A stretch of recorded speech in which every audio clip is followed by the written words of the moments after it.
Уставните измени за впишување на бугарите, но и на хрватите и на црногорците во Уставот најверојатно ќе бидат доставени до собранието од група пратеници од власта, а не на предлог на владата, дознавателно од владини извори.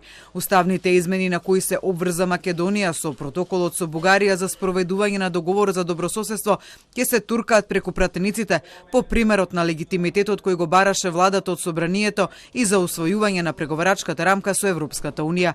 Сепак поднесувањето на предлогот за уставни измени ќе почека прво да се обезбеди двотретинско мнозинство во собранието, за кое меѓупартиските консултации ќе започнат веднаш по летните одмори.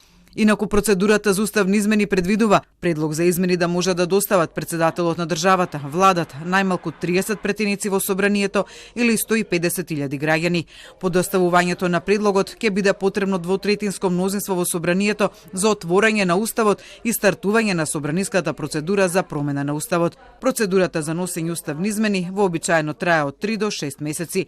Освен уставните измени, од есен ќе почне реализацијата и на другите обврски кои ги презаде земјава со протоколот со Бугарија, како што е носењето и на нов закон за отворање на архивите на тајните служби од 1945 до 1991 година, за кој, како што информираат од Министерството за правда за Телма, се уште не се започнати активности. И од владата информираат дека за ова прашање ќе се дискутира по летните одмори, но со дополнување дека има доволно време за имплементација на овој дел од протоколот.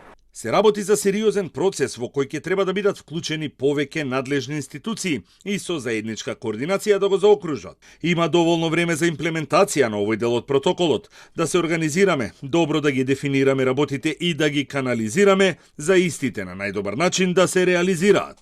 За носењето на законот за целосно отворање на архивите на репресивниот апарат на бившите служби на државна безбедност од комунистичкиот период, вклучително полицијата, цивилното и војното разузнавање и контраразузнавање, Македонија има рок од 1 година.